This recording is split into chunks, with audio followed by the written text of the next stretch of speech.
Isang hindi pangkaraniwang karanasan ang ibinahagi ng American social media personality na si Christine Connell matapos siyang magkaroon ng sinus infection na umano'y dulot ng utot ng kanyang dating nobyo.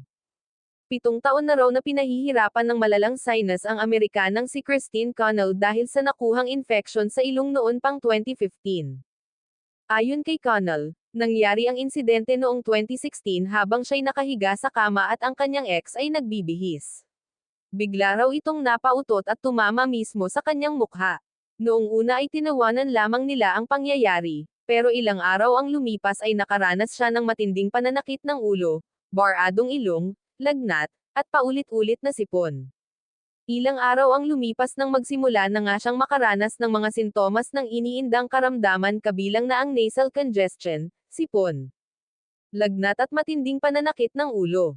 Dahil sa lumalalang sintomas, nagpakonsulta siya sa espesyalista at dito lumabas sa pagsusuri na mayroong Escherichia coli bacteria sa kanyang sinus, isang uri ng bakterya na karaniwang matatagpuan sa bituka, hindi sa ilong.